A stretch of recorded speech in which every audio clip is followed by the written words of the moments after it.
At Your Instep is brought to you by Comic Town and BCW Supplies.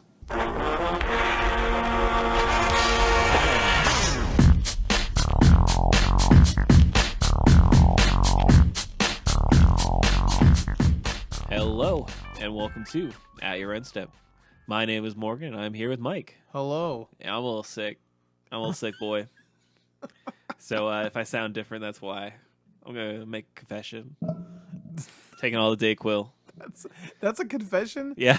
I'm I'm not going to hide it from our fans. I'm ill, but I'm going to work through it. For all you elite inquisitors out there. Yes, he's got a cold. Yeah. You did it. Yeah. Getting a cold in the summer is like the worst time to get a cold. Because, like, I don't like being hot, and when you are, and like I work in an office building, so like exiting into like the horrible heat just instantly gives me a headache, and it's just I just hate it. I feel like being in the summer, you're already pretty uncomfortable, and then like just having a cold just makes it worse, so much worse. Don't get sick in the summer. It's awful. I blame my wife. I'm gonna put that in recording. My wife's at fault for this. Well, anyways, me and baby Morgan are going to move through some stuff today. But we still have a fun-filled episode for you folks this week. Once the Dayquil kicks in, I'll be riding high. Don't worry. I hope like you hear it like 2/3 into the show. You're just like, yeah, and then let's move on to the Popper Classic. Yeah, once we hit Popper, I'm like, wow, whoa! Turns into shock jock radio all of a sudden. Well, see what you do is you mix and match. You take one Dayquil, one NyQuil, and you see what happens. I think one eye starts to close while the other one is stuck open and bloodshot. I'm just numb. I'm just numb from the right side of my body. That's weird. It's not numb. I think the right side of your body fell asleep. But before we jump into any tournaments, we do have some community topics, of course, to talk about. We got some more Core 19 information. So, and then we have like the global deck series. That's a thing that we have a whole deck list and card information for, as well as the winner of the Great Designer Search, Season 3. So let's get started.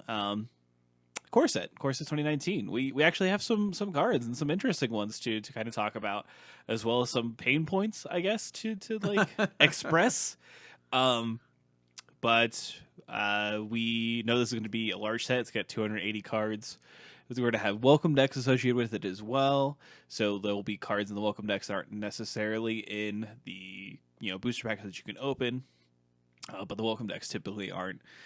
We had welcome deck cards in 2017 that never really made a splash as far as that's concerned. So, sure. But I don't know. Where do you want to start? What do you want to talk about first? Let's get to the buy box last. Fair enough. We'll save that for last. Let's go some of the promos. There's at least 2 pretty sweet reprints in the promos. We get Gutter Snipe, which if you remember, Gutter Snipe is from the Ravnica block. 2 generic and a red for a 2/2 Goblin Shaman. Whenever you cast an instant or sorcery spell, it deals 2 damage to each opponent. This is a full art, sweet take on the Gutter Snipe. Gutter Snipe and Adelies are going to be doing some sweet jump high fives, I think, in standard, so pretty excited about that. We also got Reliquary Tower, which is, if you're a Commander fan, this is sort of a staple and a kind of expensive card, honestly, for a random uncommon. But this is just a land, taps for colorless, and it says you have no maximum hand size. So that's kind of a sweet reprint in there. Yeah. For all you Karn Brawl fans, There you go. Perfect. We also got Desecrated Tomb. This is the draft weekend promo, and this is 3 generic for an artifact. Whenever 1 or more creature cards leave your graveyard, create a 1/1 black bat creature token with flying. I think it's kind of sweet. You like leave. It doesn't really matter how it leaves, just that it leaves. So if it gets exiled by like a Scavenging Ooze, for example, or a delve spell, or make a bat. Yep. Or if you bring it back. Yeah, Gravedigger, make a bat. So now, if multiple creatures leave, it still is just one bat. Each instance. That's very important. So like if it's a mass, like if you, I don't know, corpse salvage, for example, Dominaria, if you return 2, still make one bat. But Right. honestly, like I don't know if this is anywhere near like constructed playable, but I could certainly see this being a pretty nifty spell. Just get some value out of what your deck's already doing. So, Yeah, exactly. and then we also got as the game, sorry, not game, the store championship promo. We got a full art Demon of Catastrophes, which is 2 generic black for a 6/6 creature demon as flying and trample. As additional cost to cast the spell, sacrifice a creature. This card actually seems pretty good to me. Yeah. The downside there is not much. Not much of a downside at all. We have a lot of ways of making tokens in the format, to be perfectly honest. And both colors that are really good at making tokens, white and green, are pretty okay with playing a black spell. So like this is a good card, I think. Yeah. Also, the art on it, on the full art one, if you haven't seen it, definitely is like, why can't I think of it now? It's the Disney musical Fantasia. It's Fantasia-esque. Yeah, for sure. I see it now. Wow. But it was So we got that. We also got a couple other. We got the F&M promos as well. We also got the playmat, which seems to depict Nicol Bolas. Yeah. So it'd be interesting to see if that's a new Nicol Bolas card or if that's just a spell, because he is breathing some interesting spectral fire. It is important to note that this definitely seems like Elder Dragon Nicol Bolas. Yes, and the way the art is set up too, it doesn't look like a planeswalker, which is kind of weird. Nah, he ain't got his stone either. Like Yeah. the stone that sits in the middle of his horns, right? He doesn't have any clothes on. Yeah, so it's true. So maybe this is this just Nicol Bolas? Yeah, this is wilded out Nicol Bolas. No, I mean, could this just be reprinted as Nicol Bolas? Oh, potentially. That is a really weird core set card. So it's important to note that there was something that I saw on Reddit that there are going to be Elder Dragons in this set, but if there are, they're the Legend Elder Dragons, Legends Elder Dragons, not the Cons Elder Dragons. Oh, that's kind of sweet. So if they do, I can imagine that there might be not reprints but new cards featuring those dragons. That. Okay, that's pretty. That sweet. was on Reddit. You might have to fact check on that, but that could be where this is coming from. Chromium and like Vea Victus Asmati. That's kind of sweet. Okay, that's cool. Okay, that's good to know. So maybe this is a pre-Planeswalker Daggeron. Okay, cool. Our F&M promo is continuing the sweet foiling process that we got with Dominaria. We get Elvish Rejuvenator, which is a green and 2 generic for a 1/1 creature elf druid. When it enters the battlefield, you look at the top 5 cards of your library. You may put a land card from among them onto the battlefield tapped. So this is strictly better Wood Elves. So that's pretty sweet. We get Militia Bugler, which sounds like I just said Melissa Bugler, and I apologize for that. Militia Bugler, 2 generic and a white for a 2/3 human soldier. Vigilance. When it enters the battlefield, you may look at the top 4 cards of your library, reveal a creature with power 2 or less from among them, and put it into your hand.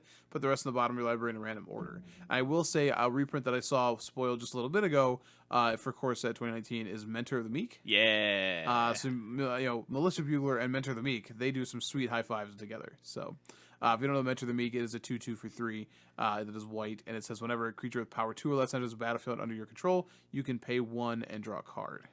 I'm super okay with that card coming back into Yeah, that card's sweet. And we also get Murder.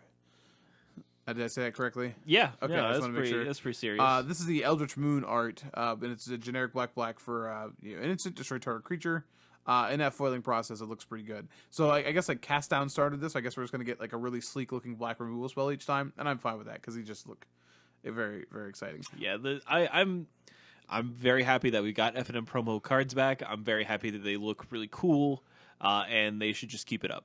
Yeah, I will say that Murder's an awful choice for one, but the other two seem pretty sweet. So yeah, I would say it's probably not the best. It's still playable though. Like, it's still standard playable. I mean, I'm happy it exists. It's going right in the battle box. So yeah, to replace the other foil, and then we also got our lands for showdowns, and they're very nice. That's all I can really say. They're very nice. So these are all drawn by Elena Danner. So, but yeah. So if you want to take a look at those. We also got a huge amount of like just cards just dumped, as Morgan mentioned, from the intro decks. We've had some other cards spoiled throughout the last few days. They said that we're going to get a bunch more cards this weekend too, because this weekend is the double GP in Vegas, which is one of the GPs that is celebrating M25. Yeah. So, and then I guess we'll get traditional like spoilers starting on the 18th.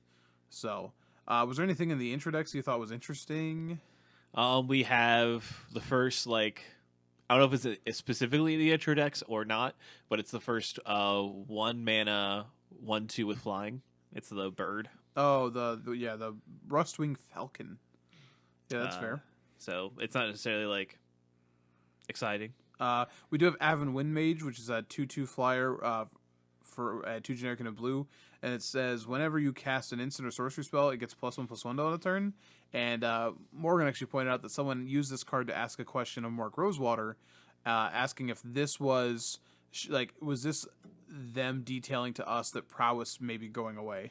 And Rosewater said it's not looking good. It's not looking good for prowess. So I did actually find that thing where, so apparently during the weekly Magic stream, they talked about the Elder Dragons having a part in the story for M19, and they wanted clarification on which ones. And he said that the ones from Legends, the original Elder Dragon Legends, will have a part to play in the story. So that's not necessarily indicating that we'll get cards, but they will, of course, be in the M19 story, which, oh, that's pretty maybe. cool. Yeah, that's pretty solid cool. maybe. But so cool on that. But yeah, that means so. And they've mentioned this before that like Mark Rosewater has said that they've had an issue with prowess possibly being too good. And because it's everything that isn't a creature, sometimes it's weird to track depending on what you're doing. Though I don't know if this actually fixes that. But this may be see if this eventually becomes a different keyword. But essentially, they felt that blue-red, the prowess as a keyword may have been too good. So now we're getting just instant or sorcery. You all right? What else? Sorry, Morgan just got like real close to his computer. I want to look at. I'm trying to look at these and look at the set numbers to make sure whether they are in the set or only. Gotcha. I guess in the welcome deck numbers, like the welcome decks definitely have different set symbols. Right. They have like the shooting star. It would be shooting Right, star right. 18 or 19. So Diagraph Ghoul. Yeah, that's another good one. Coming back, that's the 1 mana 2/2 comes into play tap. That's a zombie who's still relevant. We still have lots of zombie support from Amonkhet. Yeah. So if we get any more playable zombies, we may see a resurgence of that deck or a black-white version of that deck. Who knows? Lightning Strike and Shock are both in this. Yeah, so we'll be having those cards for quite some time in Standard, which is pretty important. Colossal Dreadmaw? Very important that we have that card as long as possible. That card has already been printed 4 times. This will be the 4th time. Yeah. So something that is interesting is we do have another common dragon showing up. Mm-hmm. It is Spark Tongue Dragon, it's a 3 red for a 3/3 with flying. And it effectively has kicker, but kicker's not in M19, so they it's pseudo kicker. And it says when it enters the battlefield, I guess it's a little bit different because it's an ETB. It's not exactly kicker, but it's kind of like it. It can be flickered. It can be. Therefore, it's not kicker. So you can pay 2 in a red, and if you do, it deals 3 damage to any target. So, pretty expensive, but we're talking about a dragon at common. If you remember, the last time we had that was the 5 mana the lava axe effectively, Yeah. and I think that was the only one. So, I only say that and make that relevant for my Pauper Cube. This might go in over Gotcha. another crappy red card. Who cares? But nothing else that's really. I was at Atlanta Worlds too. So. Oh yeah. So I think it's kind of interesting to just put it back to back. Now, granted, that's actually in the intro deck itself. So yeah, but still interesting. So it's not actually in the format. But we also got a couple random cards, if that makes sense. And those are part of some of the kits that are getting sent to the stores. They have some random cards. So we got Patient Rebuilding, which is a cool Nicol Bolas themed card about his long-term plans as a blue enchantment, showing him. It looks like it's him in the meditation realm, but also reflecting Amonkhet, which the art is really, really sweet if you look at it. yeah. This is 3 mana, a 3 generic blue for an enchantment. At the beginning of your upkeep, target opponent puts the top 3 cards of their library into the graveyard. Then you draw a card for each land card put into the graveyard this way. I think this card's actually pretty good. So, where would you see it kind of show up? I mean, I will say, obviously, at the 5-drop slot in any blue control deck right now, we have both the Scarab God and Teferi. So I don't know if maybe it's until rotation, but it fits in one of those kind of decks. And if there's an easier way to kill planeswalkers, like right now we have cast out, so like an enchantment and a planeswalker are similar in that sense. But I don't know. I think this is a sweet card. Like it is a win condition by itself. That's also card advantage, which is technically what Teferi is. But you don't have to play white technically. So it's expensive, but it's pretty sweet. We also got Gigantosaurus. Yeah. Which is green. Lots of trees. For a 10/10. That's it. 10/10 creature dinosaur. Yeah. Simple, easy. Now, I do want to mention there's some sweet flavor text on this. It says, each tooth is the length of a horse, and new ones grow in every 16 days. Let's get a closer look. Vivian Reed. Vivian Reed is also the green planeswalker that's being featured in this set. Vivian Reed is also an Irwin, apparently. So hopefully she never investigates like stingrays. Yeah, I imagine she has a nice Australian accent, says crikey a lot. We have her card as well, but I will pull that up in a second. We also got all of the packaging art, which confirmed something that Morgan and I had been talking about for a little bit. So we need to see Tezzeret being what looks to be the blue walker, Vivian Reed is the green, Liliana of some form is the black one, Ajani is the white, and Sarkhan is the red. Yeah, so we don't have a Chandra in the core set. We do have Sarkhan, and I just hope it's Sarkhan the Dragon Speaker because that card is really good. Yeah, and one of my favorite cards. This seems like the perfect place to actually just reprint some planeswalkers, right? Like, not that I'm not saying I don't want to see new ones, but there's a lot of design space in a core set when you print 5 new walkers, and we know that Vivian Reed, who we'll talk about in a second, is new. I know the last time they were talking about reprinting a Liliana planeswalker, they almost reprinted of the Veil. That won't happen, right? There's no way they can. I don't think so. I don't think so. I mean, like logically speaking, definitely not. I could see them doing it, but where you have to imagine, like, speculatively where we're going with the format. Like, the last time that Liliana the Veil was, like, really powerful was also, right, she got printed right before we went back to Ravnica and had really good mana bases. So it's like, I don't think it was oppressive in that format, though, but that format was just, like, very, very good. Right. So you have to make sure that you're properly, like, building that kind of format where a card like that doesn't just take over. It is the best thing you could be doing. Lately, WotC hasn't necessarily had the best, record with building those kind of formats. But I do have to say, like, a lot of, if you are going to make a Planeswalker, if it ticks down to 1, like what Sarkhan would do if you kill something, or like Liliana would do if you kill something, you have to respect Goblin Chain Whirler. That's true. And that kind of could be the safety valve that they have for the format if they want to print some of these powerful planeswalkers that do tick down to 1. Now a lot of people are saying that Chain Whirler is overpowered, but if you take some time to power up the format, then maybe. Would that sell core set 19 a whole bunch as well? Yeah. Yeah, probably. Yeah, a whole bunch. I think it's probably too far off though. Maybe like I don't see another reprint making a lot of sense. Like obviously it's not gonna be like Death's Majesty we just saw. I don't think Liliana Vest makes sense because like I don't think it makes sense, but it's probably what they'll do if they do reprint one. And they just had a 5-mana Liliana that like sort of interacts that way. I think that like. And I hope it's not the one we got multiple times. What's the 4-mana one? I don't think they'll do that. One is well. Then it's either like Liliana, is super bad. Like Liliana, like Slave of Bolas. You know what I mean? Something like that. Or I mean, she's Liliana the Changeable because that makes the most sense. Like for her story right now, I think Sarkhan the Dragon Speaker makes a ton of sense. I think we probably do get a new Sarkhan, but like we're literally looking like we'll talk about the buy box here in a second. We're talking about the Sarkhan who's going back in time. But like that is Sarkhan the Dragon Speaker. So. I hope we get a new Ajani, only because it's going to be mono white, and the only mono white Ajani is bad. Is a bad card. You have Caller of the Pride. Oh, my bad. You're right. We got that a whole bunch of times, but okay, you're right. I forgot about that. How did I forget about Caller of the Pride? Caller of the Pride's pretty good. All I could think of was Ajani Goldmane. That card is just not what I want. Caller of the Pride's pretty good, and then you have like a slot where you have Gideon that's going to be rotating out. So like.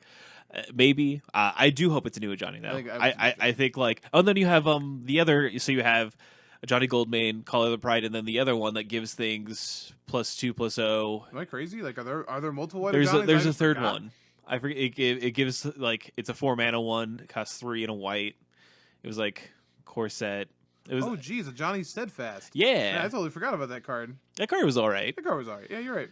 Okay, I'm crazy. There's a bunch of White Johnnies. I hope we get a new one anyways, and I think we're I gonna do get a new too. Tezzeret as well. Because I mean, it I could be. think so. Like we could do Tezzeret, but like the Seeker is also pretty expensive. It is, but like it would just be awkward to print Tezzeret the Seeker in a format where all the artifacts are about to rotate, and you already have Karn and the Antiquities War. It just seems like that's like another expensive thing. There's like maybe I'm wrong. It could just be that. So I think like it's just in general, like unless a lot of people have been hoping is that it's Tezzeret the Seeker, because the card's pricey, for what it is, and I think that Tezzeret takes a lot of design space though.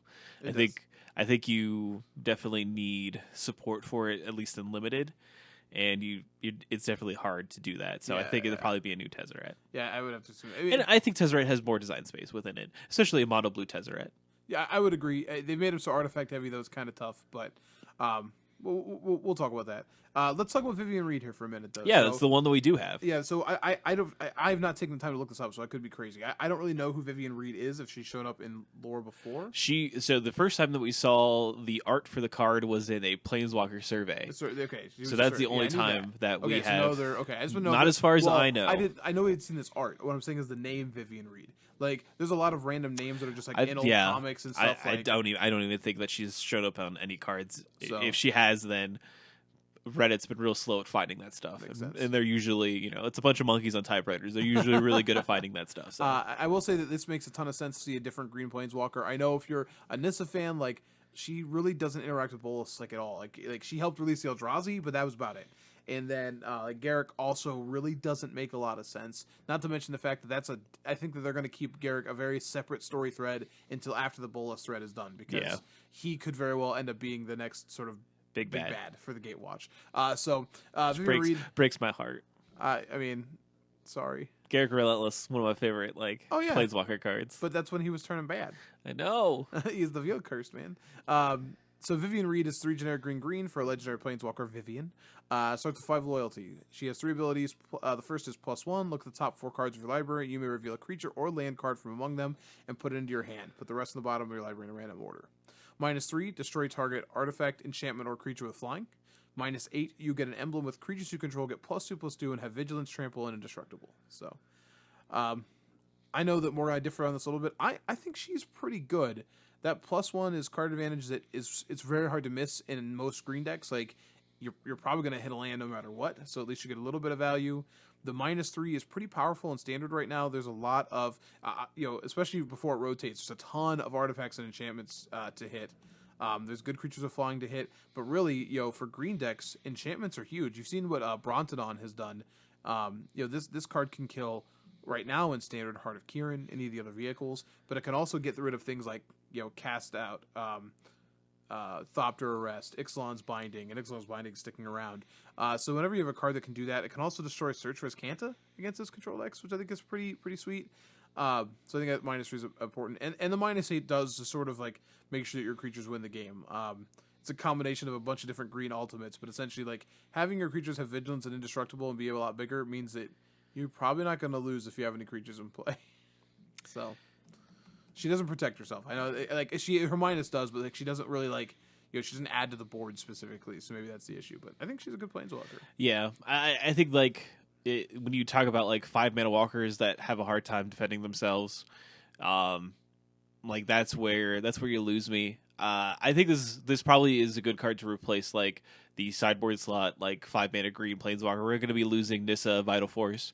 I think this card's a fine replacement. You'd have to sell me pretty hard to put it in my main deck.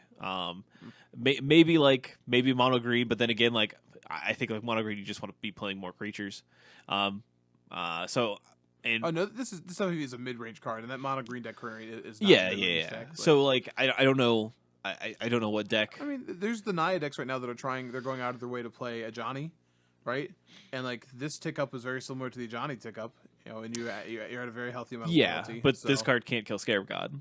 this card, you're right. This card can't kill Scarab God, but I think most of this card's life in Standard is going to be without the Scarab God. So I think you're okay on that. Yeah, for sure. Like I do think like this card that is something that to look at again after rotation. Absolutely. Right now, there's just better options. I mean, you're talking about there possibly being Elder Dragons in the core set, and this says destroy a creature flying. It could be more relevant than we think. Oh, for sure. But I think it's like it's kind of a generic. It is the generic model we have for Planeswalkers right now. Yeah, it is a 5 mana X loyalty Planeswalker that ticks up to draw a card and minuses to destroy something. So they are sort of still stuck in this rut, but I think it's a fine Planeswalker. Mm-hmm. It does its best dominate impression. Yes, it is a very, very okay one. All right, let's talk about the last major thing about this, and then we won't have to talk about core set until we actually get spoilers next week. So we know they are continuing the buy a box promo, and honestly, we've talked a lot about that on here. And I jumped in and engaged a little bit on Twitter today after we saw an Evan Erwin tweet that was like, don't be negative about this because like it's good. So the card we got is Nexus of Fate, 5 generic blue instant. Take an extra turn after this one. If Nexus of Fate would be put into a graveyard from anywhere, reveal Nexus of Fate and shuffle it into its owner's library instead. So it's a Time Walk.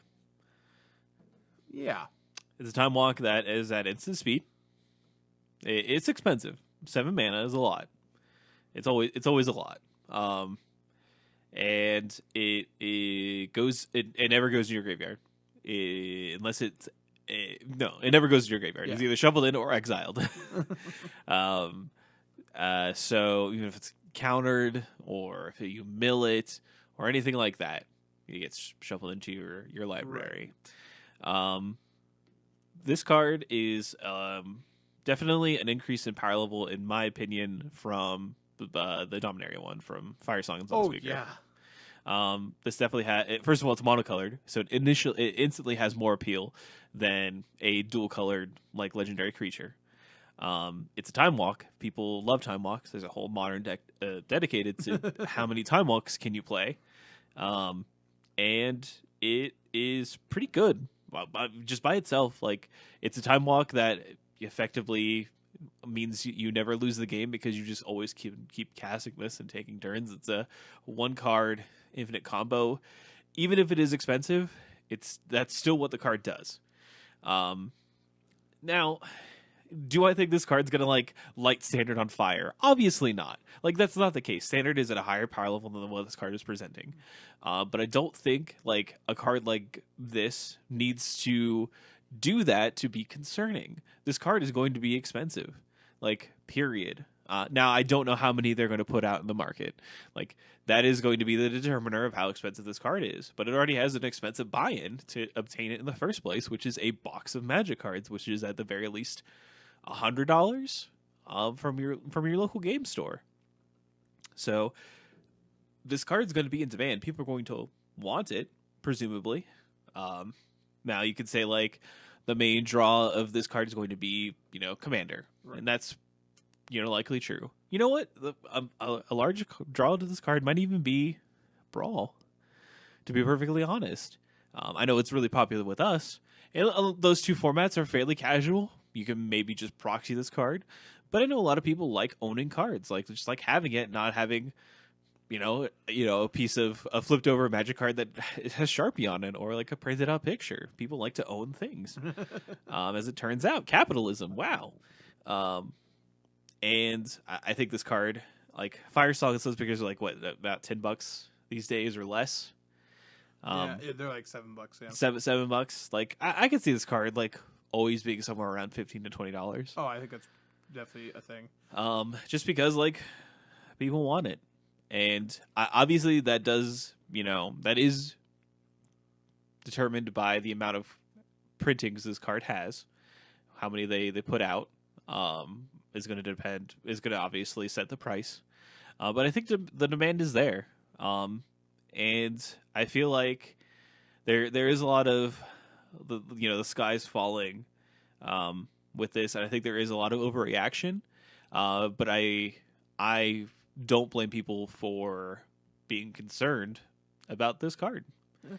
I don't think you should quit playing Standard over like that. Like you quit playing Standard because Standard is bad, or you have other reasons. But like, this card isn't a standard card. It is a commander card. It's a brawl card. It is a one of fringe like modern card at best, in my opinion.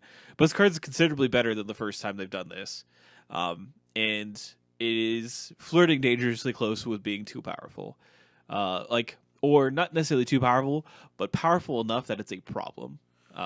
Yeah, I think that it's already pointed out. There's no ways to go infinite with this card, especially in commander formats, and that's not exactly fun. But I think this gets into the argument that's already been made.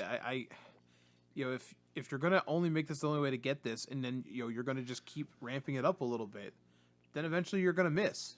You're gonna miss the just bad enough. Like this is already close, to being just sticking one of these. I could definitely see this being seen play in standards. Like this is a one of card that gets just stuck into control decks because look at the blue decks that exist right now. It's Teferi, right? Like why wouldn't you play one of these? You know what I mean? Like you're already kind of doing that with Teferi, to be Right. perfectly honest.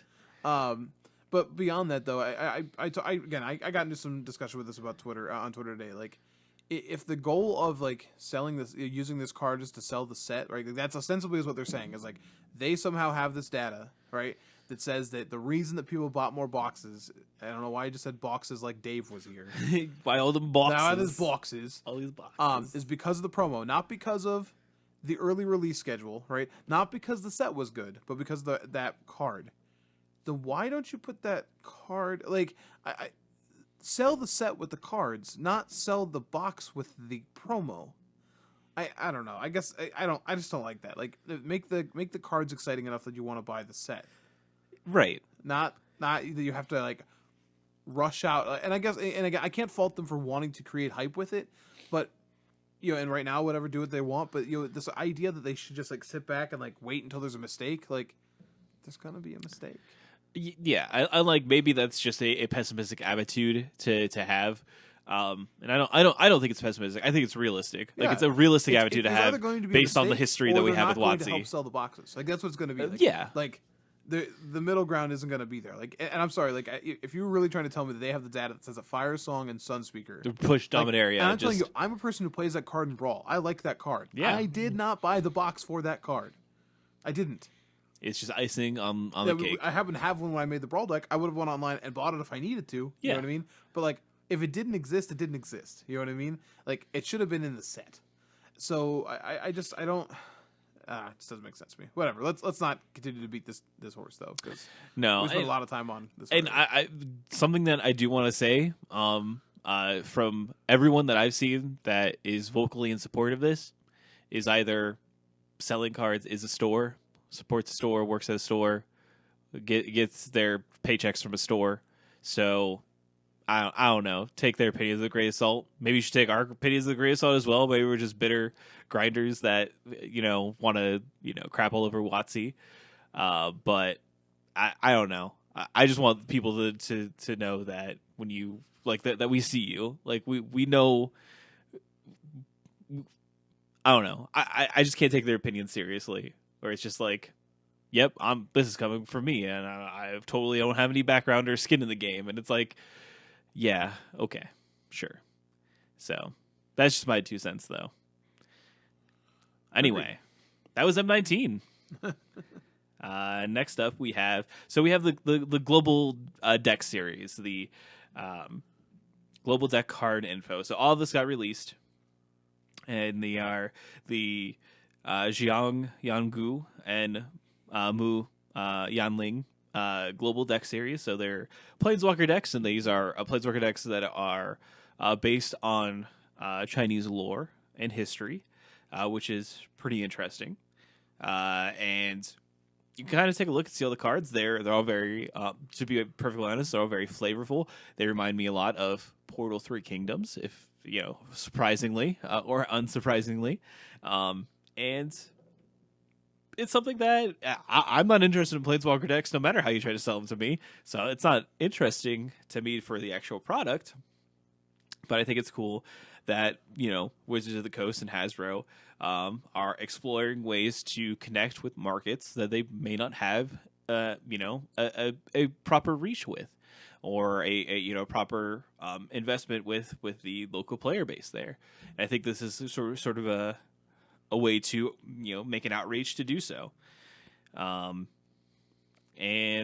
I do think that something that could be pretty cool is like the basic lands are kind of close to like, but not exactly like APAC lands. Yeah. If you like, they're not specific locations, but they are obviously heavily themed in this, Chinese lore and everything like that.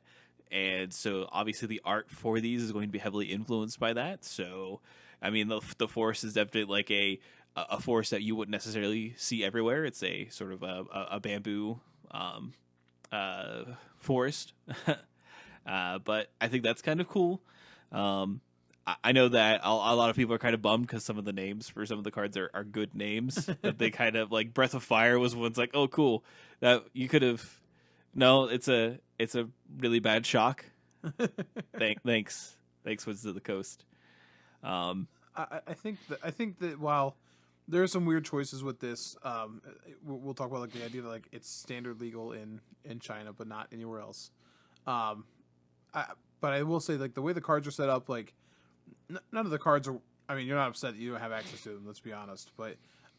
The art and the creature types used, like to be like when you say flavorful, are awesome. Also, congrats, pangolins. Yeah, you made it. You are now in there. If you are a Mistform Ultimus, yeah, Mistform Ultimus. you got a new type. He's a pangolin now. But I think it's pretty sweet because like I think we get so used to seeing the cryptological creatures from our own mythology, so that's why we used to things like unicorns and dragons and things like that. And obviously they have dragons as well, but we get used to like medieval dragons as opposed to like the sort of the Eastern style dragon. I think that so look at some of these creatures. They're versions of phoenixes, by the way, that look like cranes. They look like Ho-Oh, actually, if you are a Pokemon fan, which is, I don't know, I think all that stuff is incredibly cool, and I hope that it does help some of those. By the way, you mentioned cool names. The coolest thing in this entire thing is the moon-eating dog. Yeah, the moon-eating dog. Moon-eating dog is insane.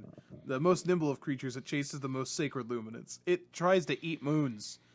This would be the answer to Blood Moon. In Modern, you just play the moon-eating dog. Again, I posted this in the show, Chad, but we found a way to finally defeat Emrakul. Just send the moon-eating dog there. There it is. Eat exactly. the moon. Eat Emrakul whole. It's like you take it here, like, all right, boy, here's the best moon, and it's all for you. All for you. And he just jumps to the moon. I don't even know how that works. As long as your planeswalker has flying, so it makes sense. I can just fly to the moon and just chow down.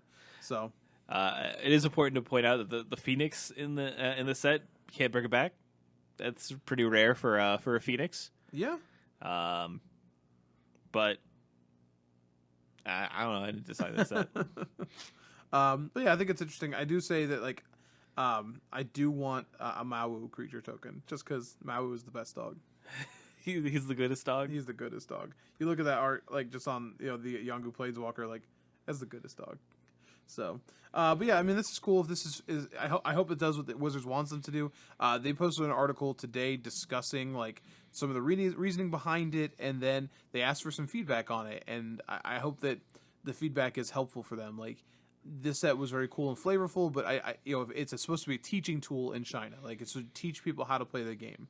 So if they're going to continue it for other countries, that's sort of up to how this works. And I think that's kind of interesting. Like it's an interesting way to do it. Like make if the whole point of that is just to make a small set, like like a couple of decks, so that you get immersed in a different culture's lore. I think that's cool because it also means that if they do it for other countries, that's also a secret way for creative to have to do some research into what could possibly be like story elements for other planes. Yeah. So I think the whole like standard, non-standard, and different regions thing is just weird overall. Like it's a weird thing to communicate to somebody who might start with this, but like it probably wouldn't matter anyways. So I think it's a cool product, and I hope it is effective. I will say the coolest thing with that article was them talking about something they don't really delve into very often, but then we'll mention the next thing too. But when they design cards, since they print them in so many different languages.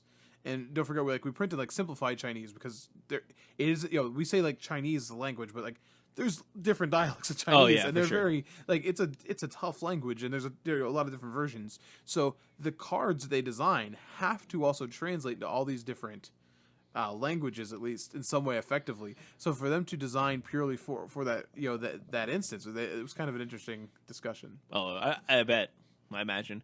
It's important to note that these cards will never be modern playable because they're only standard playable in mainland China, and then once they rotate out, the reason they were standard playable is no longer valid, so they are never modern playable. Interesting. Again, I don't know. I've read all these cards. I don't think there's any way any of these are ever modern Definitely playable. not. Again, this is a Planeswalker deck, and it's on the same power level as every other Planeswalker deck that we have seen.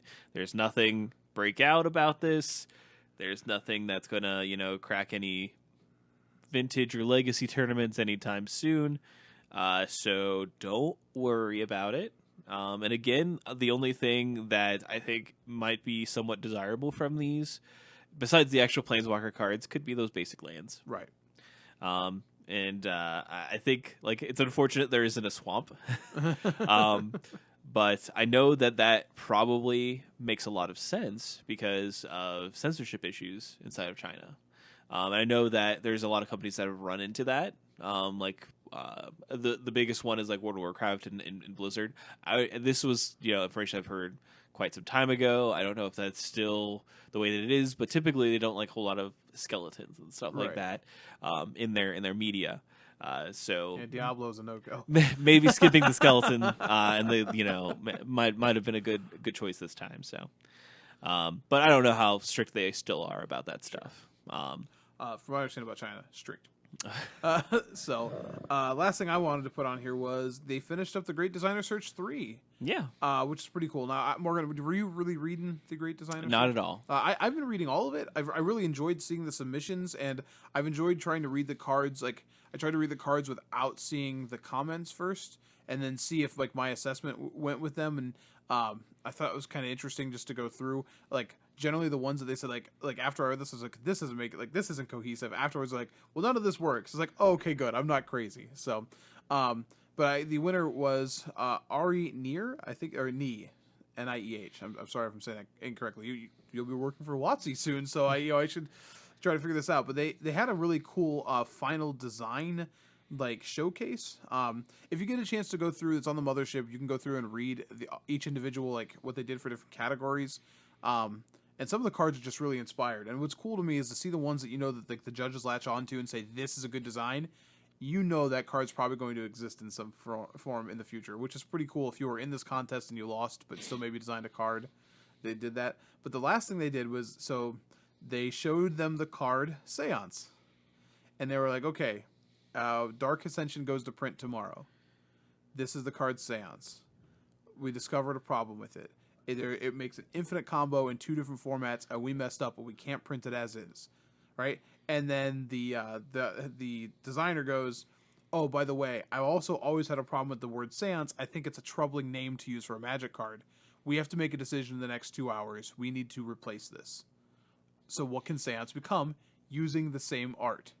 And you also then had to be aware of what all the other rares in Dark Ascension do so that you don't accidentally create another rare in Dark Ascension. All right. So they had to recreate what Seance could be with taking a name that matched the art and everything else. What's really interesting is the first card that was made by Ari is a card called Saving Grace.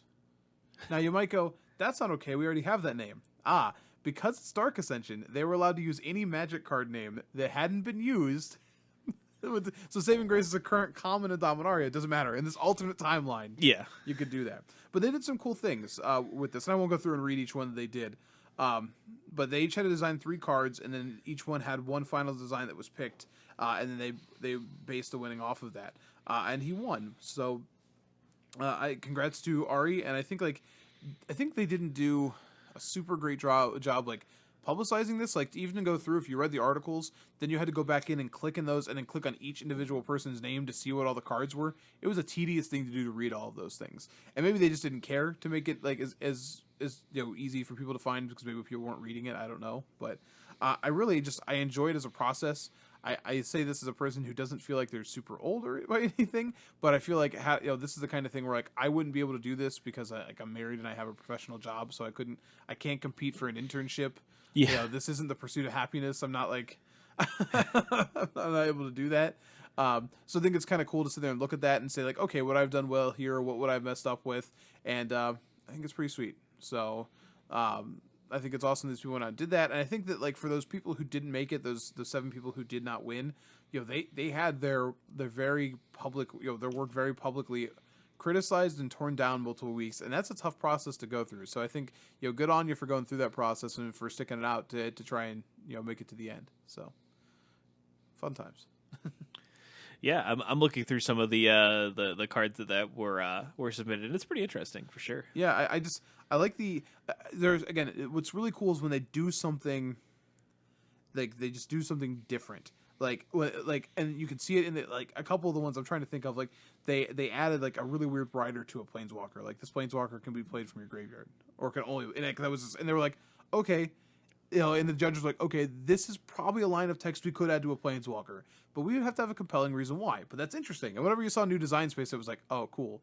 The best one, I don't know if it was Ari or not. I will have to check. But there was a week where they were supposed to do themes of they had to pick a tribe, like a lesser known tribe, and design tribal cards for a set. It was 8 cards, had to have a common, uncommon, rare, mythic, rare, and had to like show what it was doing. And they could make one new mechanic and could use one. They could use evergreen mechanics, but they could only use one deciduous. Deciduous means like it doesn't show up all the time, but it could. And the one guy did rogues, and his version of rogues were like they got bonuses for not each other rogue you controlled. Rogues were like Ocean's 11 breaking in. Like they had to assemble teams, so you got bonuses for each different rogue you controlled. So they had to have different names. And then he created a card that was like stolen identity or something like that. But essentially it was like destroy target creature, and then target rogue you control becomes a copy of that creature's on a turn. And it was just like it was the culmination of all his design, and it was just like, and all the judges was like, this is the best card I've seen from this. Like, oh my gosh, like that is such like it's flavorful, it's insane, it's so good. I can't wait for that card to see print because I know that card's gonna see print. People loved it too much, but I think it's just cool to just be like, so we all view Magic differently. So to see a couple different people who don't work with the game, their perspective on it, I don't know, it was really interesting. So yeah, no, I think that's really cool, and yeah, I'm surprised they're like, hey, we have to hire you because we need some help with the Dimir on we're going back to Ravnica. That might have been Ari, and I don't know off the top of my head. I have to go back and look. They did 8 weeks of challenges, and that was like the second or third challenge. Yeah, so I do remember seeing those because I think like developing tribe and tribal is like really interesting. Yeah. As a Magic player, because I feel like things like when they do tribal or when they do like shards or guilds or wedges and stuff like that, like those things they really have to come together on those because I think players identify with them a lot. So like you probably have like a favorite tribe in Magic, you probably have a favorite guild, a favorite wedge, a favorite shard, and I think that a lot of that is due to good design. So I find that compelling as a player of Magic, for sure. But anyway, that's going to be it for our community topics. Before we jump into competitive, do you want to go a quick shout out? Sorry, having some issues. Yeah, I do want to give a quick shout out to our lovely sponsors, Comic Town. You can check them out at Comic Town Gaming Center on Facebook, and look forward to some of the lovely events that they'll be having in the future. I know that obviously Magic 19 pre-release is going to be the next really big thing for them. So it's never too early to check that out. And if you're local, reserve your spot. So, all right. I know you're looking up to see if. No, I wasn't. Oh, I thought you were. Okay. Let's go into competitive. So, GP Copenhagen is the first thing we're going to be talking about. It was a standard tournament, and let's just take a look at from the top to the bottom of the top 8, and let's see what we have. So we have Mono Red Aggro, Red Black Chain Whirler, Mono Red Aggro, Blue White Control, Mono Red Flame, Red Black, yeah. Red Black Chain Whirler in 6th and 7th, and then another Blue White Control in 8th.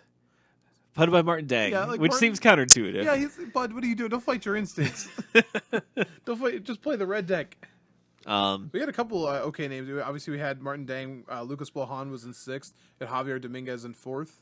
Yep. And Tobias Maurer won. Maurer, yeah. Maurer? I would say Maurer, but Maury Povich? but yeah, so we kind of, from this, we see that Mono Red aggro still, pretty dominant.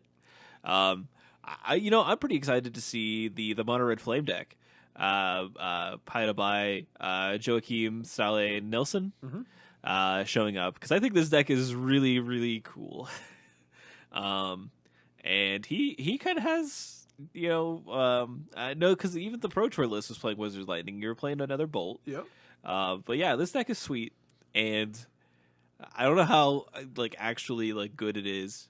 But It top 8 of the GP. So I mean, that might be all the proof you need to actually go out and play this list. I know that we have nationals coming up, and I know that I've been trying to sharpen up on my draft skills, but as well as trying to settle down on the deck to play for the tournament. And something like this might just you it's the kind of deck that you want people to not play. right. It's the deck that you don't want to see get popular, so that you can play it at your next big tournament and catch people off guard. But man, the Flint Keld, it kind of showing up and doing work. That card is just surprising. So we were actually talking about that card at our own FNM last week, because we were talking about a friend of ours was going to play it, and how and maybe I mentioned this on here or not, but they mentioned that when you look at that deck, there are just cards that become deceptive with it, and the biggest one is Karizev. Yep, Karizev. Right? So Karizev, she'll deal 3, and then the Ragavan will deal 4. So that two mana card deals 7 damage on the 3rd stage of the Flame of Keld. I think that's one of those things that it just surprises opponents how much damage they take. I played that Red Blue Prowess deck at the end of the last format for a while, the Riddle Form Fever Visions deck, and it played Insult to Injury. And Insult to Injury just led to turns where people were like, okay, I'm okay, right? You're like, oh no, you're taking 20. You're dead now. This is the game. And it's like, wait, how? It's like, yeah, well, damage got doubled. Well, Flame of Keld doesn't double it, but it's pretty close to it for most of them, and more than that for some of them. Yeah, So, for sure. yeah, it's a sweet deck. The winning deck list, I don't know if it had anything truly, earth shattering, here as far as what I can really see. I don't know. I haven't really been up to date on the current Mono Red builds, compared to the only difference I really see compared to even the build that we saw from Darby at the Pro Tour. He's running Aether Harvester, which obviously it was a mainstay before, and then people went away from it. But now that you have so many red mirrors, Harvester is a good place to be. I will say, I though, think you just got to shift back to it. Most of them have 4 braids though too, so it gets a little tricky. But it's not perfect. It's not an ideal card. It's definitely not something you're gonna rely on. But right. If they're hitting that with a braid, then hopefully they're not hitting your other creatures. I am surprised to see all 4 copies of Hazoret in the main in this build as well. Even the build that I've been running on Magic Online, it doesn't even have Rekindling Phoenixes, but I've still only had 3 Hazorets because it gets so clunky in your hand. And in this build, when you have 7 4-drops, it gets really tough sometimes to empty your hand in time. So I'm a little surprised to see that. But otherwise, no, nothing too crazy here. So. And then if you look at you want to look at the second place list, the Red-Black Chain Whirler. Yeah. They all have 4 copies of Goblet Chain Whirler, by the way. I don't know if you knew that, but just let you know. Yeah, mainstay. If you're playing red, you're definitely playing Chain Whirler. Yeah, and this looks except for the Mono Red Flame. Is that card playing? I don't think they are. Nope. Oh, no, they're probably not. Nope. But they're also not playing Hazoret either. They are too low. Yeah, that by the way, that deck's $70 on Magic Online. So if you just want to go build a deck that you can 5-0 on a list with, that's the one. That could be it. No, the Red Black deck seems pretty stock here. You notice that they're lower on Hazorets as well, but obviously because they can't empty their hands as well. Numbers seem a little lower here too. Again, only 2 hearts, 1 Glorybringer in the main, but you do see all the sweet stuff on the board. You have Ongroth and you have Siege Gang Commander. Yeah, Siege Gang. That sure is something. Let's take a look at Javier Dominguez's list, the Blue White Control, and this is Approach. It certainly is. Wow, he decided to have a win condition. I'm proud of him. So this is similar to what Brad Nelson, what Brad Nelson played at the Pro Tour. He decided to switch back to an approach focused build, and just like have a way to close out the game, pretty much. Yeah, I think that's pretty important. I think for a few weeks there, you had the chance to play this creatureless control version, but the red decks are just they just have too many threats for you to Dirtle, because you can especially against like red black, for example, like so many of the threats can be hard to deal with what you have. Like if you've decided that the only way to beat them is for them to draw their whole library, well, there's a good chance they're going to find something to beat you at an opportune time. Like you want to have a way to end the game. Yeah, and like we can even see on the sideboard like that even more focus on that because we have both. We have History, we have Lyra, and we have Torrential Gear Hulk. And Walking Ballista. And Walking Ballista, all coming in to be, to play a little bit of offense in this blue-white list. So I think it's pretty good. I like the idea of boarding in both Lyras and Gear Hulks. That's a lot, but when they're boarding things like a couple Fight with Fires, for example, well, the Gear Hulks make that look pretty awkward. So, yeah. Because the way the builds used to be, like when I boarded against the control decks, I was always leaving in like 2 Abrades because you knew they had 4 Gear Hulks and those weren't coming out, so you had to leave some Abrades in, and they could lead the blowouts because you still had a 2-mana answer to their blocker. But the way they currently build these decks, you take out all the Abrades. You can't chance it because they don't always have Gear Hulk, so it's just a dead card no matter what. So when they bring in Gear Hulks, that could be just backbreaking for sure. Martin Dang's white blue list. Is a little bit different. Is not playing any approaches. Has a Walking Ballista in the main. Just one. So that's kind of interesting. I think in a lot of ways, Walking Ballista is like one of the most annoying cards in Standard. Just in general.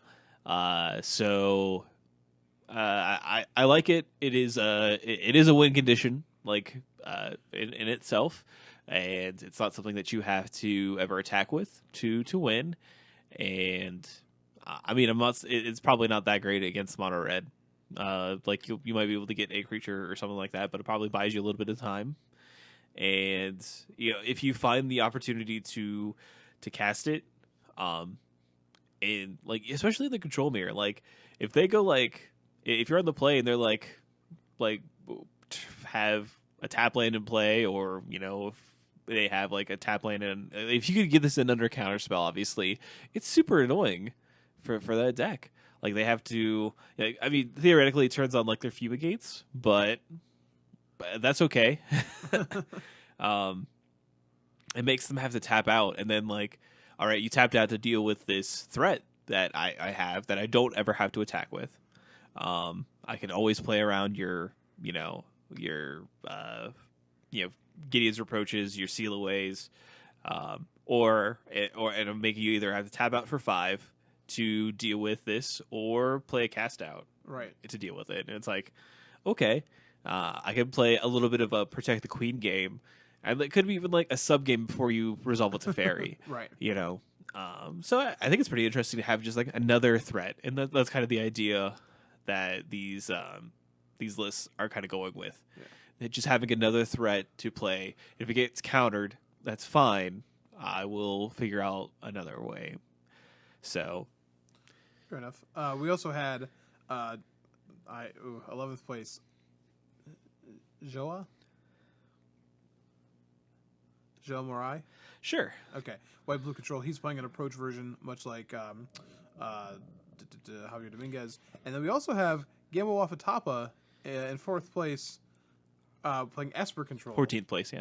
I say 4th, I mean 14th. You're right. And his list is pretty straightforward. It's like, I'm just going to jam 4 Vraska's Contempts and 4 Fatal Pushes, along with my Torrential Gear Hulks and Teferis. So he went with a little bit more of an old school version with the 4 Gear Hulks. And I saw him playing on day 1. Yeah, day 1. I watched him concede when he could have like drawn in day 1, which was pretty cool because like, he still made 14th. But they were talking about it on coverage that like he could have definitely played for the draw when he conceded.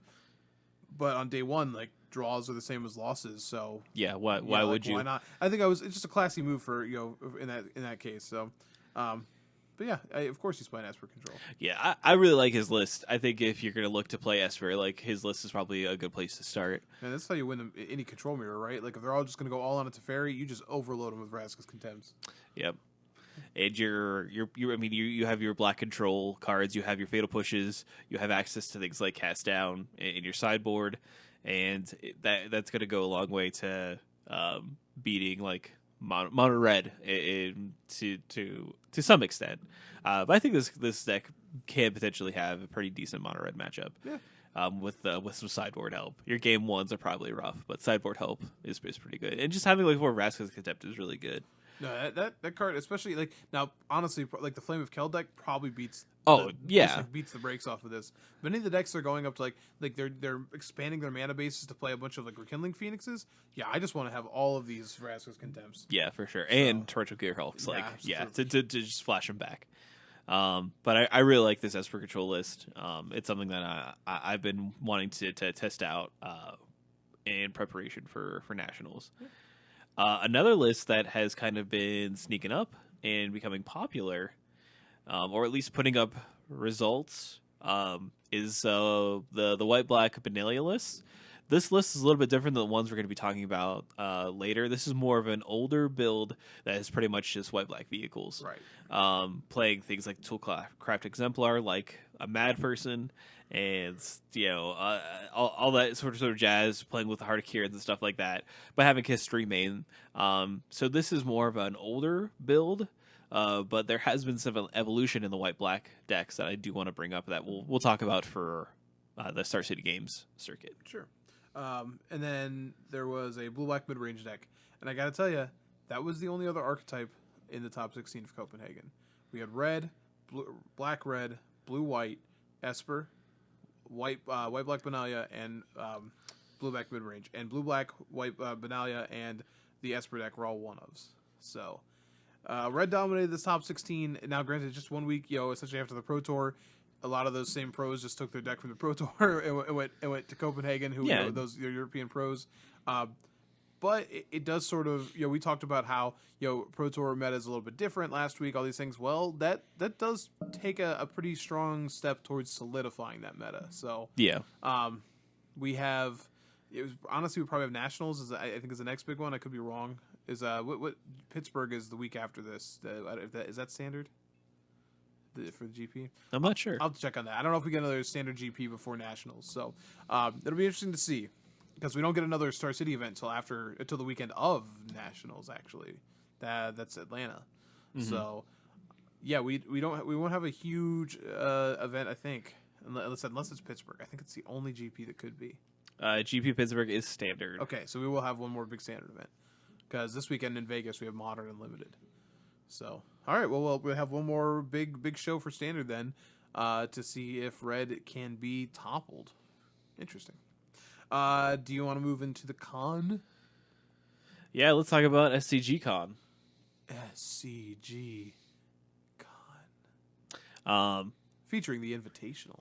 Yeah, so do we want to talk about the Invitational top 8 first? Yeah, I kind of didn't put these on here in any random order. There were a lot of tournaments at this event, and we're not going to cover all of them. I have the list for all of them. We can at least mention the winners. I believe I watched some amount of every single thing that was featured. So I watched some No Ban List Modern. I watched some Vintage. We watched some Vintage that night. Watched a fair amount of the Invitational. So I watched whatever was on. So we can go from there. But let's at least look at the NV top 8, which shout out to MTG Goldfish, because man, they were able to put separate and in order the standard and the modern top 8 lists, and that's just. So let's go over the standard lists first. For the top 8, because first and foremost, that's not what the top 8 was. And it's a mixed format tournament, so it's kind of hard to say how much of an influence like their records have. We can with these, I typically find it better to talk about the 7-1 lists if you want to highlight some standout deck lists. But we had Aaron Barish, who was the winner of the tournament, so congratulations to him. His standard deck of choice was Mono Red Aggro. And then we had Zach Elsick playing Blue-White Gift, because of course he would play something that has an artifact as its central core. We have Michael Hamilton playing Esper Control, Austin Collins playing Mono Red Aggro. Joseph Sempo and Hunter Crop both playing Red Black Aggro. Gerard Fabiano playing Esper Control, and then Anthony. I know this gentleman's name, but it's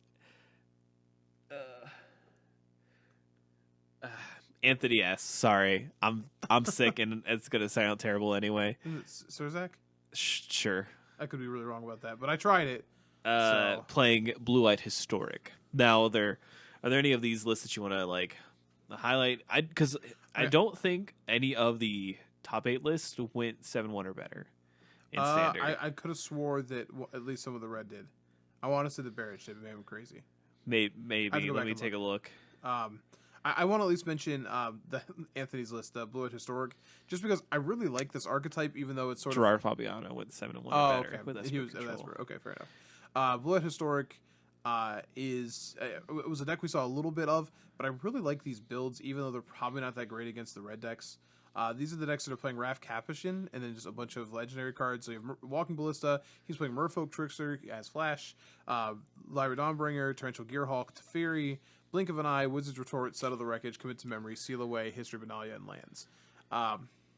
These really appeal to me, like Raf Capuchin as a card that is like powering up instant speed like Lyra's and instant speed like Walking Ballistas is gross to me, and I think that's really cool. And I think that when you look at Dominaria so far, like to see a deck keep popping up that's actually like historic, that's using the historic like mechanic, I think it's kind of cool. I just this list appeals to me. I don't know that it's obviously seems like a weird mix between the sort of the blue decks where they are, and like Riz's Retort here, like obviously playing Merfolk Trickster is another concession to like making Counterspell a thing, and I certainly am guilty of going out of my way to make Counterspell a thing. Esper Dragons is one of my favorite decks. So I don't know how good this deck is overall. I would love to play it, to be quite honest. I don't want to have to get Gearhulks and Lyras and Teferis and Walking Ballistas to be able to do so. But yeah, it's pretty interesting. I just really like the look of those lists, and I have to assume that when it's firing all cylinders, it is just a blast to play. Yeah, I mean, like I have to probably equate it to when you had like Blue-White like Delver, like Blue-White Flash. Yeah. Same sort of idea. I think it's probably one of the reasons it appeals to me, because Raf Capuchin just seems like the card I'd always want to play. Like I definitely have overvalued it in Dominaria draft just because it leads to play styles that I like playing. Yeah. But I don't know. Maybe that's all it is. So we can also mention that like a really old school deck, like for what our standard card looks like, did take second. I guess not second, because this is irrelevant. You're right. But top 8'd, which was Blue-White Gift, and we're talking about like Angel of Invention, traditional.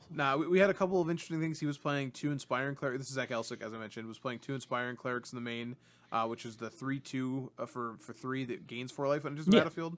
A lot of people have played. What's the 2/3 from Hour of Devastation? Sunscorch Champion. Thank you. I was going to say Champion of something, and that's not it. Champion of the Sunscorch. Yep. But that card gains 2, then 4. This card gains 4, then 4. So you're not really making a huge difference there. It just can't come back by itself. But yeah. And then we also see Shalai as a 1/of here, and there's no green mana here. You're not activating its ability. No, but it turns out giving yourself hexproof and your other thing is hexproof, including is it it's you? Is it permanents you control or it's creatures? You and creatures you control. Okay, so all right. But here's the thing: Shalai is incredible against Settle the Wreckage. Yeah, of course. I don't know if you don't know this, you've not had this interaction. But Settle the Wreckage says target. Yeah, it's target player. It's like target player. I don't know if it's target opponent, but whatever. It's target player because you can target yourself with it. So Shalai cannot, it just turns off Settle the Wreckage, which is pretty gross. Yeah, as someone who's played Settle the Wreckage, yeah, it's bad. So I thought it was kind of interesting. If you followed Zach Elsick's tournament, he had a weird interaction on day 2, I think against Parrish. That's not right. It was against another opponent. It was a blue-eyed opponent. I think it was Michael Herrera. Okay. We're talking about the see-through sleeves. Yes, correct. Yeah, I believe that was Michael Herrera. I could be mistaken. So apparently that happened twice. 2 people got game losses on camera for having translucent sleeves with Search for Azcanta. Yeah. Use checklist cards. Yeah. Good Lord. Or If you don't want to use checklist cards, guess what? They have matte black sleeves. Like, just you have to. There's no excuse for it. There, Zero. there truly isn't. I saw people in the chat like saying that like Elsic was like angling. I'm like, angling for what? His opponent's cheating. Like, I don't know. Even if you didn't mean to. Like, Yeah. if you don't examine that before a tournament and don't pay attention to it, that's your fault. Correct. Forever. So. Correct. Ugh. But yeah. We could talk about Fabiano's list. Okay. Because he did go 7-1 with it, which is pretty respectable. And it's under control. And guess what? It is, a little bit different than the Wafatapa list. This one is, playing. I think the only real difference is like he's not playing 3 Torrential Gearhulks. He's playing 2 Torrential Gearhulks and a Scarab God main. So I think he's just playing an extra Scarab God. And he also has a lot more hate for red because we have Essence Distraction and Moment of Craving. So bringing that back. Yeah, Essence Extraction was an interesting one, though. That one seems like playing 4 Rascal's Attempt is already a little bit awkward, but you have turn 4 to get there. That's a lot of like specifically black cards that have 2 mana commitment, so it does change your mana base a little bit. Yeah. To get there. Not saying it was bad. It was just saying you do really have to sort of work to get there. But I also like the Gontis out of his sideboard. Yeah, I think that is particularly a pretty good a metagame call, in all honesty, for this tournament. Because if you weren't playing against Mono Red, you were likely playing against something like Red Black, where I think like you probably put those in against Red Black. Just stealing a card off the top is probably pretty handy. And then I don't know how much of the body really you care about for Gonti, but whatever.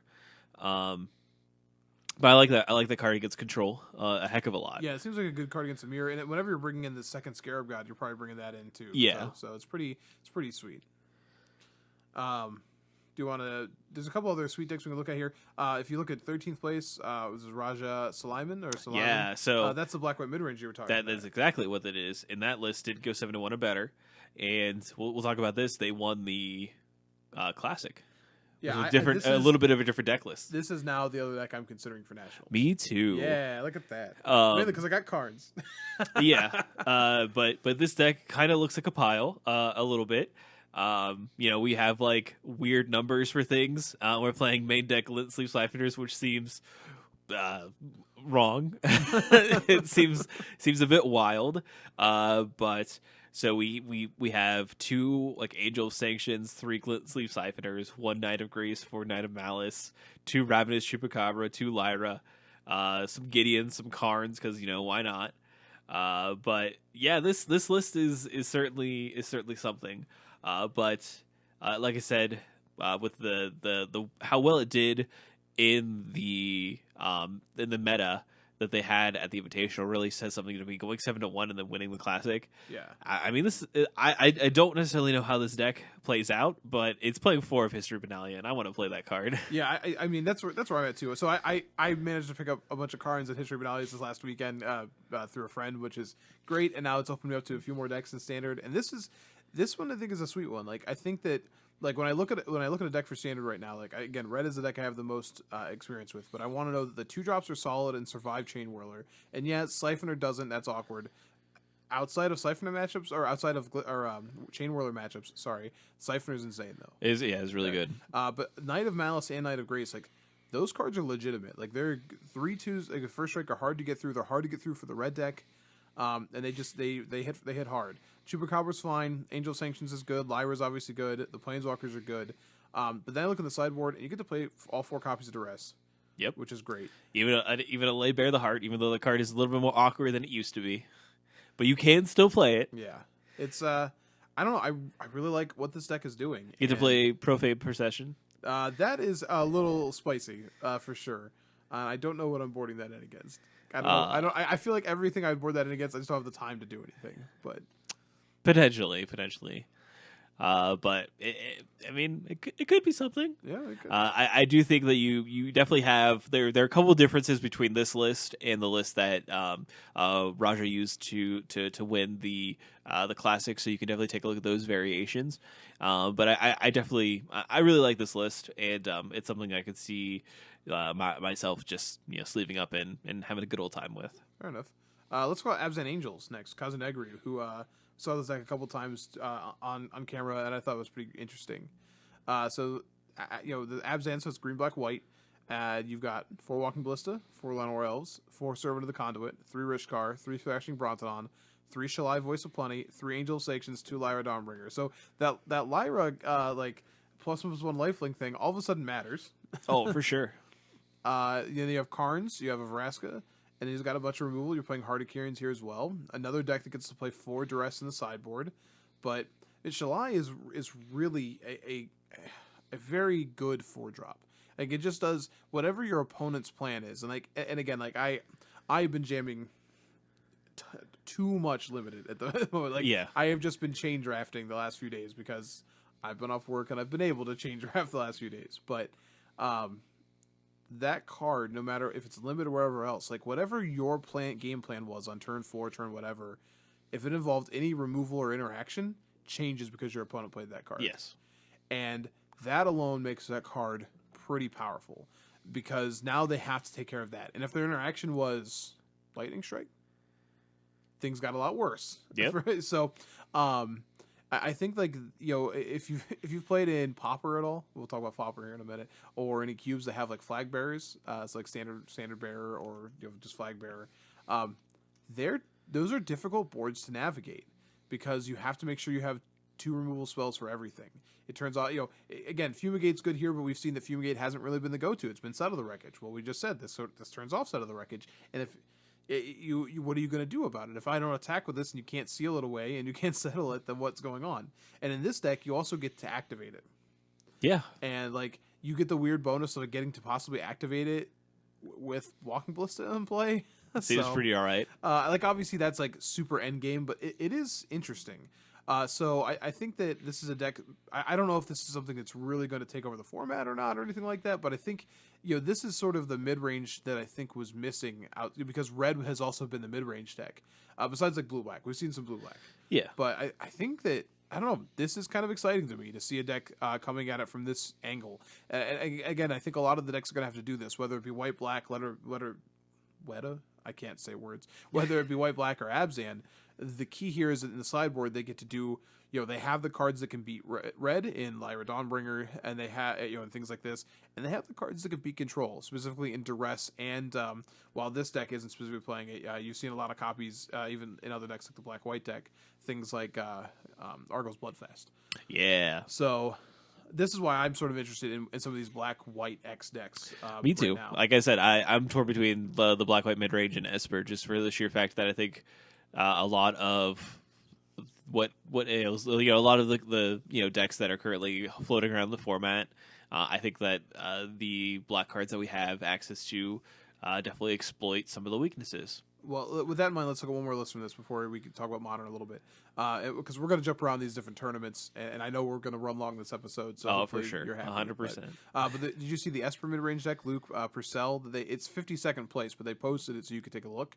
Yeah. This is kind of interesting as well. You have Knight of Grace, Knight of Malice, Shalai, Lyra, the Scarab God, Gideon of the Trials, Karn, Sign of Urza, Teferi, Hero of Dominaria, and 4 Vraska's Contempts, and 4 History of Bedalia. This is the let's make it kiss. Let's just make everything that's not red and standard just kiss. Red and green. Oh no, Shalai's in there. I'm counting it. Fair enough. All right, you got me. But yeah, I think this deck. You said the other ones looks like a pile. This does too. This is just mythic soup, but it's probably good.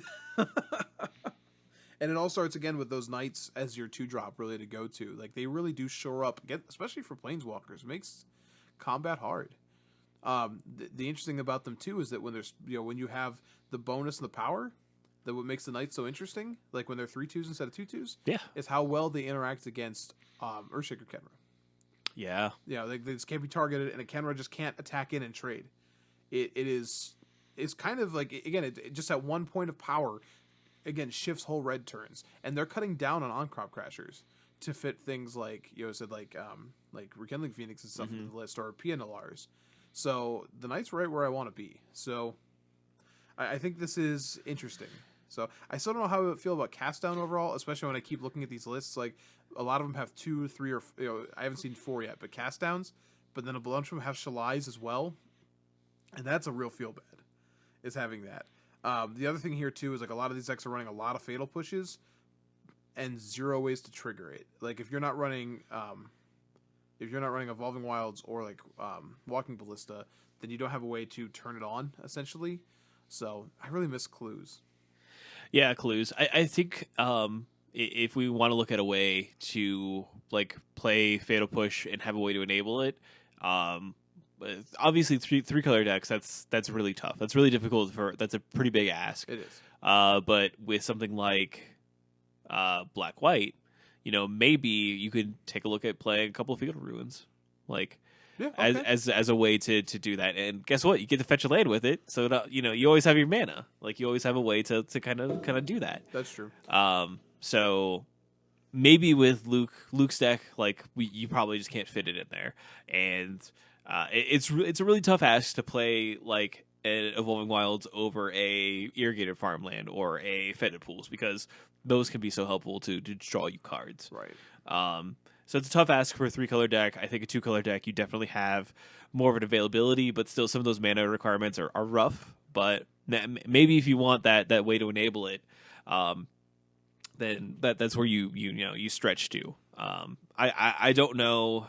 Obviously, it's really, really good to be able to kill something between 0 and 4 CMC, but I don't know how consistently relevant that can that should be within the format. And like I agree, cast out is fairly awkward, but I think it's just part of the removal suite that you have. Like obviously cast down can't kill a Heart of Kirin, but that's why you have Fatal Push, and like Fatal Push and cast down can't kill Hazoret, but that's why you have Vraska's Contempt. So you kind of just have to like play this weird mishmash of a bunch of different removal spells to kind of hit everything in the format, and that's why you have these aggressive decks that kind of just exploit these weaknesses, because sometimes you just don't have the right piece of removal for the threat that they're presenting.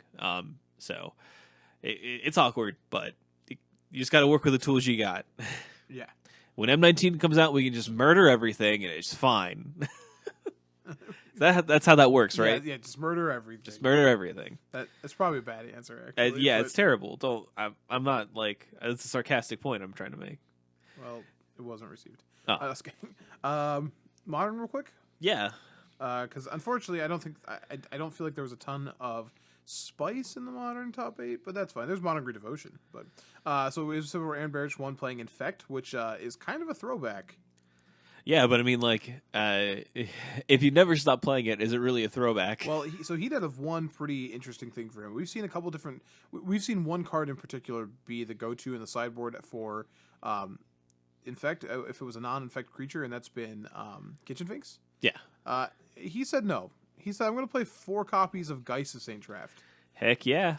And, I like this over, like, the idea of playing a bunch of extra spell skites or whatever else. Just like, okay, they're going to load up on 1-for-1 removal to try and overload your infect spells. And you're just going to say, cool, here's this 2/2 hexproof, and I still have all these pump spells. Yeah.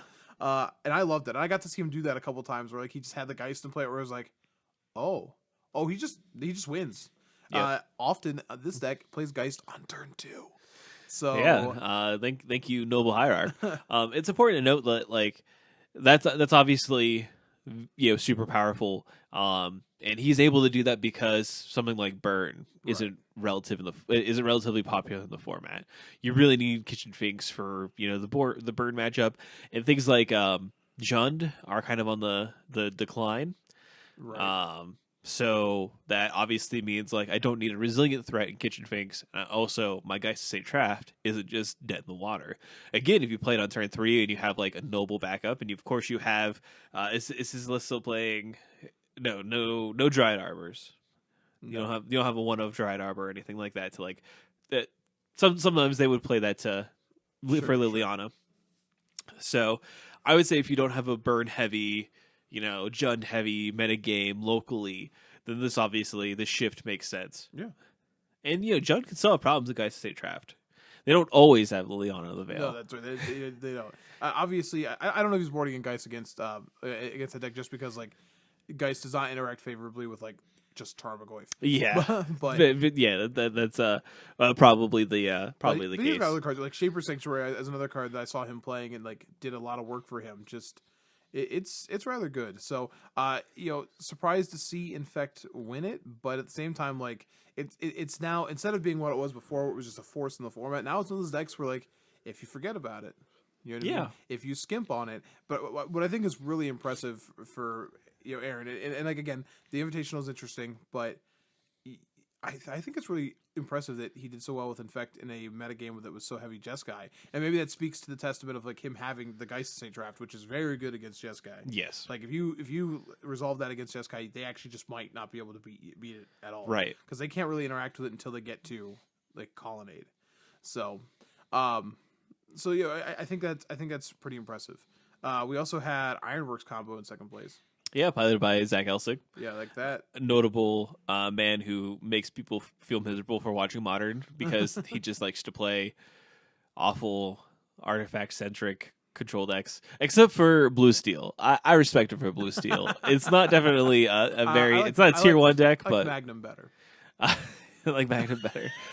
If you haven't seen like his Blue Steel decks, they're pretty interesting. They're mono blue artifact aggro lists that are quite nice. And if you haven't seen Zoolander's Blue Steel, you should go and watch the film Zoolander. Don't watch Zoolander 2. No, not worth it. Zoolander 1, though, holds up. Holds up. We had Black Red Hollow 1 with Michael Hamilton, Affinity, Mortar Pyromancer, Green White Hexproof, Jessica Control, and Mono Green Devotion. It's kind of an interesting one. Yeah, that's sort of the weird one showing up here. And look at all the sweet cards he gets to play. He's Acidic Slime. Hell yeah. Yeah. A Primeval Titan, Rurik Thar, Hornet Queen, because she's still the queen. Yeah. And Crater of Behemoth to go along with that queen. So, I also like Nissa Voices Zendikar. We haven't seen her in a little bit. So, again, this is not a deck that I would ever want to play. It does not appeal to me. But, by all means, keep those Nykthoses going. Man, Nissa is such a good, plan B in this list. It's just like, I have all these dirty dudes. Like, I'm playing, 7 mana creatures and like Burning Tree Emissaries. Yeah, just playing like these sort of like dirty creatures. Like, all right, I'll just like turn to like Burning Tree Emissary, like off of like having like an Arbor Elf in play or birds in play, just like play Nissa and take down. Just like, oh, I have just like a bunch of creatures now all of a sudden that can just kill you. Cool. Yeah, I think that's pretty sweet. So, and also I will say this deck is sweet because of it gets split. It's the best. I mean, I think it's just the best Kessick Wolf Run deck. I mean, maybe the Titan. What am I thinking of? The Amulet Titan decks. I mean, like they don't even use Kessick Wolfer necessarily to kill you. No, that's true. Yeah, you're right. No, this is. I'm giving you right now. You have won best Kessick Wolf Run deck. Congratulations. I didn't even. You didn't even know there was a contest. Hey, you know what? This deck's gonna get a big 10/10 soon. That has like a bunch of green mana symbols in it. Does it want that? No, not at all. I just got a lot of trees in it, man. I just like that, like being like the. That's the new Power Rangers things. Yeah. Mastodon, Pterodactyl, Gigantosaurus. Like that's not. Why are you so big? That's not a real. That's I not a just real want thing. to be a regular sized Power Ranger. I don't want to be 20 feet tall. This just isn't like fun. crushes Goldar accidentally. Like, oh, I'm so sorry. I wasn't even trying to do that. You murdered Goldar. We don't murder things. He was a bad guy. It doesn't matter. It's still murder. Oh my gosh. Oh man, I can't get these putty off my feet. Can you guys help? Like a stepping cup. Just like CNN breaking news. Pilot of Gigantosaur arrested by charged with several counts of murder. He's either charged with murder or killing the last known of an endangered species. Oh yeah, well, of course. Whatever Goldar is. Whatever Goldar is. Yeah. All right. Let's talk. Where do you want to go? I have this whole list here. What do you want to do next? You want to let's talk about some of the quick hit ones we won't really talk too much about. Let's go Legacy Classic. Legacy Classic. Let's see. One by Drake Sasser playing. Guess. Grixis Delver. You did it. First place Grixis Delver. Third place Grixis Delver. And at second place, 4-color control. 6 is Sultai Leovold. 7th place is Grixis control. 9th place is Grixis control. So Grix is still very, very good. A couple mono red prisons though. Still floating around. Yeah, food chain. So that's cool. Is this food chain? Tell me. Nope.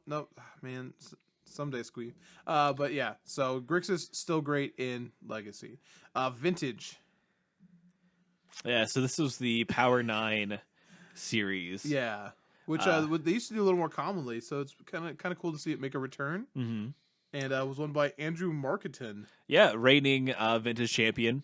So he gets to keep the belt and gets a Black Lotus for his trouble, which is and a time twister. And a time twister. You get the best and the worst. Playing Shops. And it was a Shops mirror match in the finals. Guess what? Shops is pretty good. Hearing Cedric Phillips go Shops was a highlight of the weekend. Yeah, that was miserable to watch.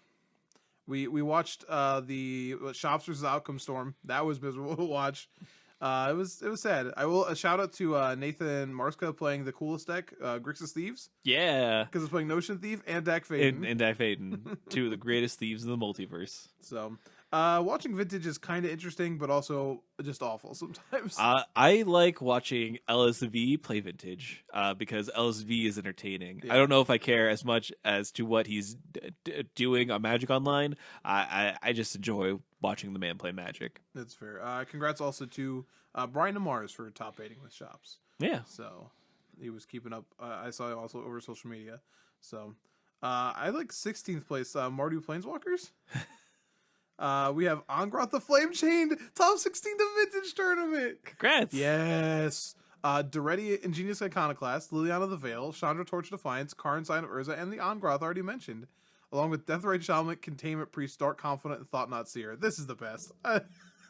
Sign me up for this one. I'll play this vintage deck. Oh, wait, there's all the Moxen still. Yeah, you still got to play those. Those are important. That's okay. Don't sign me up for this. I take it back. I don't want it. It's got Library 2. I wanna cast Thought Not Seer off a Library of Alexandria and then immediately vomit onto the floor. So yeah, it was cool to watch. We don't really get to see much of it. On a the sort of big screen like that, so it's kind of cool. We got to see some interesting Dominaria cards like Karn. Traxos was in a couple of lists, including the Terra Nova list, which was 22nd place by Rafael Farino. So here's the thing about Traxos: it untaps whenever you play a historic thing, and every card in these decks that play Mishra's Workshop essentially are. So it just untaps, and you can play it for a very, very little mana. Probably turn 1 if you want to pretty consistently. So nice. Anyways, let's move on then. How about Popper? Yeah. Kendra Smith was the winner of the Popper Classic, so congratulations to Kendra. She was playing Elves, beating Blue Red Delver, Evan Whitehouse in the finals. And there was a lot of Blue Red Delver. Seems to be one of those best decks in the format sort of kind of things. Yeah, when we really break it down, the prominent deck lists are Elves, Delver, White Red Monarch, Blue Black Control, Mono Black Control, the Absent Tortured Existence deck, which kind of sounds interesting. And then Inside Out Combo and Affinity are kind of Mono Green aggro is down there towards the end, so don't want to forget that. Yeah. I wanted to make mention of one cool deck at the top 8, only because I play it. It's the White Red Monarch deck. Yes. That deck is very sweet. It's essentially the Koldatha Boros deck, but now it's playing Palace Sentinels, which, so Palace Sentinels is a common from Conspiracy 2, which makes you the Monarch. It's a 2/4 for 4. Here's the thing about that. That card is really actually super expensive on Magic Online. Like, it's like over $10 a piece. Yep. Because it only came in treasure chests. Yep. So everything in the rest of that, if you look at the price of that deck, it's literally a 40 ticket deck on Magic Online if you minus $40 worth of Palace Sentinels. But honestly, the deck is really, really cool. Like, if you've never, it's honestly my favorite deck. I've said honestly twice, 3 times now, my apologies. My favorite deck in Pauper because you are never not drawing cards. You'd think the blue decks would do a better job, like the Gush decks, no. You are always drawing cards with this deck. You're always doing something. Now, it doesn't mean your game plan's always moving forward, but it has enough things to always be doing something. So it's a sweet deck. Also, Galvanic Blast just kills people all the time with this deck. Oh yeah. So, yeah, I think it's a sweet deck, and if you're gonna get into Pauper, this is the one I would suggest you jump into. Cool. All right, which one do you want to do next? We already kind of hinted at the Standard Classic. All right, let's do that. Standard Classic. For the winner for that was Raja Suleiman. So what changes did he make to his black-white mid-range deck? I think there were sideboard changes. I don't know. So how's that Profane? So was a Profane. He has a second Argos Bloodfest, so I don't know Yes. what he cut there, but they were like significant changes. did he cut? Hold on here. Did he make changes to the main? He might have. I can't. Oh, here. I'd have to go back and look because didn't he have Ixalan's Bindings in the main? He did. Maybe. He Yes. has an Eighth Sphere Harvester and a second Night of Grace in the main. He had the Aether Sphere Harvester in the last Did one he? as well. Okay, Yeah. I have to look then. I have to look what other number he changed because I thought he had Ixalan's Bindings. His Vraska's Contempt now. Oh, there That's it the is. change. Oh, that deck got more expensive then. I do think that Vraska's Contempt's a better card. It probably is. But yeah, so let's take a look at this mana base and see, like, so he's really stretching. Like, in all honesty, it's a huge stretch to play. Like, we're going down the like Forsaken Sanctuary levels of stretch here. So I don't know if we can actually play an enabler. I don't know if we could play maybe you try to play a Evolving Wilds instead of the Forsaken Sanctuary. It would be worth, I think, also looking at to see he's playing Aether Hub as a fixer, but also to support Glintsleeve Siphoner. So I'd have to see how good consistent Glintsleeve Siphoner is, and I'm sure it is very, very good. But because you could find a slot there perhaps. I do like. Don't forget, if Near Deadlands does turn on. Yeah, it does enable. So, but it just is awkward to play 4 Fatal Push and like not have an easy enabler. Now I will say they're still just fine because you want them to get rid of like Hardy Kieran and that kind of thing. Yeah. So, but yeah. And I mean, like they Raja defeated Red Black Aggro in the finals. Like, if you're a deck that can defeat Red Black Aggro, I think it's a good place to start. Yeah. And we do have Brad Nelson in the top 8 as well, playing Esper control. And this is more close to the Guillaume off the top of the list. So we're having 4 Torrential Gear Hulk, 3 Teferi, and then a bunch of spells. So again, I still think that's a fine place to be in the format as well. I guess the last thing to really talk about, or bring up at the very least, is the no ban list, Modern Open. Yeah. And this is personally speaking, not something that I am very interested in whatsoever. And judging from like the results of this tournament, if you were not playing Eldrazi, you were doing it wrong. Now, of course, we do have BBD showing up in second place playing Miracles, but they were defeated by Aiden Beer playing Colossal Eldrazi. There's so many Eldrazi variants here in the actual tournament. Gosh, so just looking at this list and seeing like, okay, yeah, look, this is Eldrazi. Oh, and how was Jitte? Yeah. No, I don't need that added. I'm good. Thank you. Black Green Depths was also another popular list to play. The highest placing list was played by Chris Lynch. But obviously Depths combo is going to be pretty good in a format with no modern ban list. That and makes sense. yeah, you're not playing an Eldrazi in that list, but you do summon a big, giant 2020 tentacle monster to end the game. So, close enough. Eldrazi Post is in the top 8 Yep. as well. Yep. Dear Lord. You know what? What I'm coming to discover and find that if we didn't have a ban list, Modern would just be Eldrazi. Like, whatever flavor of Eldrazi you want to play, there you go. Hey, shout out, by the way, to Jesse Hefner. 14th place with Jund. Yeah. You know what? He decided I could play all of these cards. They literally already unbanned Bloodbraid Elf. The only real card he got to add was, Deathrite Shaman. He got a GT as well. Yeah, Deathrite Shaman and Jithe. But you know what? Jund him out. Good job. I don't normally call Jund the good guy, but here, Jund's the good guy. Yeah, it's actually, fairly surprising. We don't even see, like, Punishing Fire. There is a Punishing Fire Jund list that's further down, but it just shows you, like, You know what? John is just like one card to 2 cards away from just being completely busted. Oh yeah. Deathrite Shaman, completely busted. Umazawa's Jite, completely busted. They will never come off the ban list at all whatsoever. All right. I was looking at the 25th place Grixis Death Shadow. I was like, okay, what are we playing here? And it just gets to play Treasure Cruise. Oh my gosh. Why did I look at this? I shouldn't have looked. Yeah. Now I want it. It Yeah. gets to play Ponder and Treasure Cruise. Yeah, those are really good Magic cards, as it turns out. Sorry, I got the sweats. Like I just ate like a bunch of like red meat. Like I got the meat sweats. I don't know what to tell you. It also gets to play the Mental Misstep, which seems like a good deck to play Mental Misstep in. Like, Yeah. I'll gladly pay 2 life to counter your thing. Yeah, So. Fatal Push? No, thank you. Yeah, this that was a sweet one. He's playing Lost Legacy in his sideboard though, and that you gotta explain that one to me. I actually don't understand. Is that can you name? Let me look at it real quick. Is it just non-artifact? No, it's also non-land, so you also can't just go get like Dark Depths. So I don't know. all right, cool. I don't know. All right, we did it. I don't understand. All right.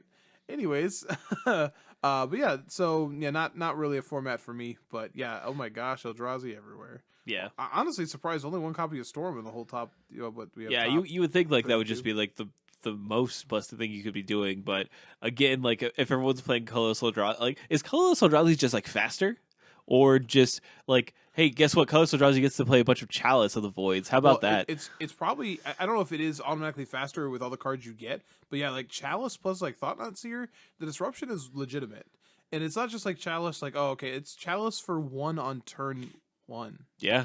So it kind of shuts down the deck. Jeez. Yeah, this is a dumb format. Yeah, no thanks. Regular Modern Open? It's the last one, right? Yeah. Am I crazy? Where's it at? There you go. Come on now. Let me have this link. There. What? I'm confused. Oh, maybe it was just a no ban list. I'm sorry. Was it not a regular Modern Open? There was a weird Modern yeah, Open. Then why is I messed with the links. I apologize. It was won by Jocelyn Lambaria playing Jund, defeating Giftstorm piloted by Paul Mueller, which is, hey, that's a respectable win. I know Paul Mueller is definitely one of the names. It's him and Sheer. They're the Storm Brothers, right? Storm Brothers. So like, yeah, if I beat like one of the Storm Brothers while they were playing Storm, I feel like I've defeated the best swordsman in all the country. We had White Black Eldrazi Taxes taking 3rd place, followed by Counters Company, the Goryo's Vengeance in 5th, which is spicy. Humans in 6th, the Green White Hexproof in 7th, and then Blue Red Breach in 8th. And Just Kite Control just barely missing the top 8 in 9th place, and a couple burn lists.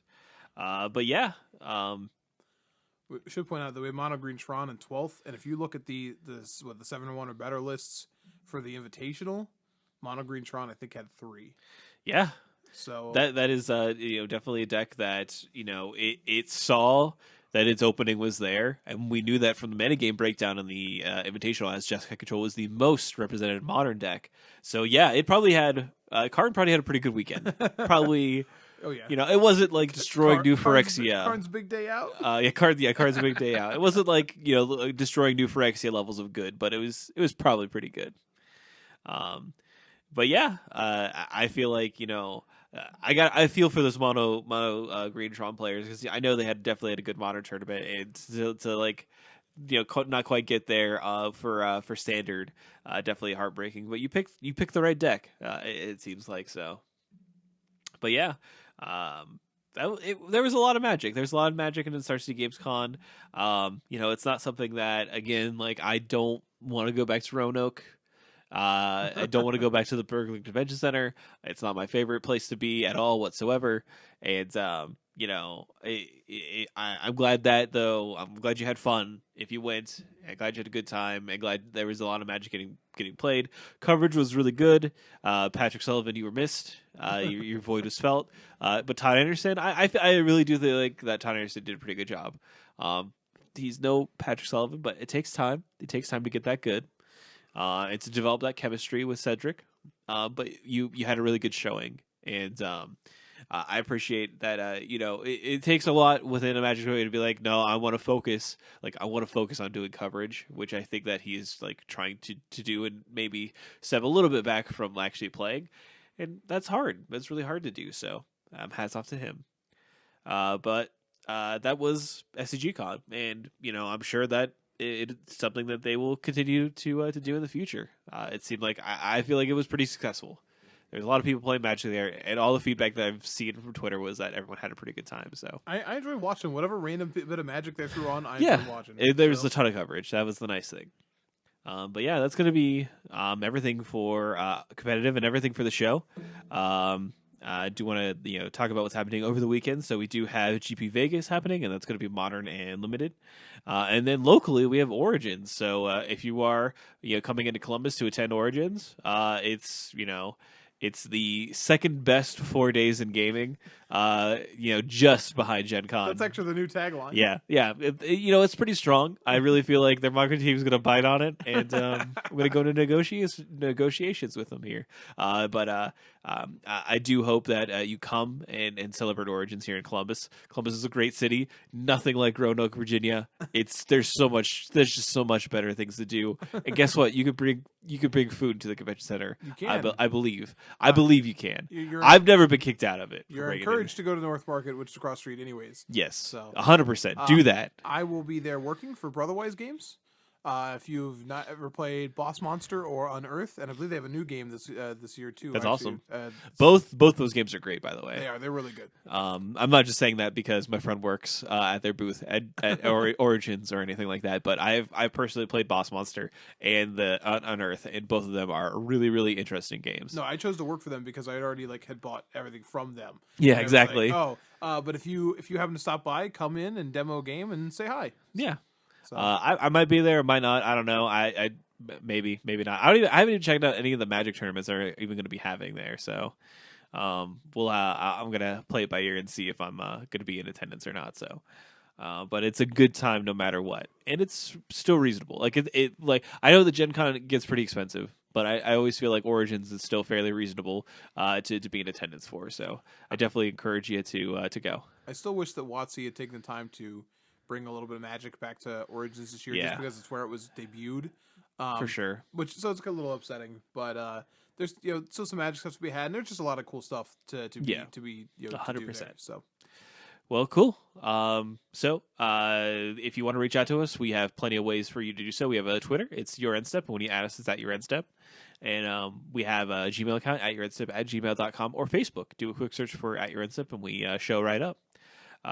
We also want to encourage you to leave any ratings or reviews on iTunes if you are listening to us via that platform. Really helps with visibility and getting more listeners to the show. We also want to encourage you, if you're listening to us via MTG Cast, to check out some of the other lovely Magic the Gathering podcasts that are hosted on that service. Be sure to check out our sponsor, Comic Town. You can check them out by visiting worldofcomictown.com or looking them up on Comic Town Gaming Center on Facebook. That's going to be everything for us this week. You have a great one, and we'll catch you next time.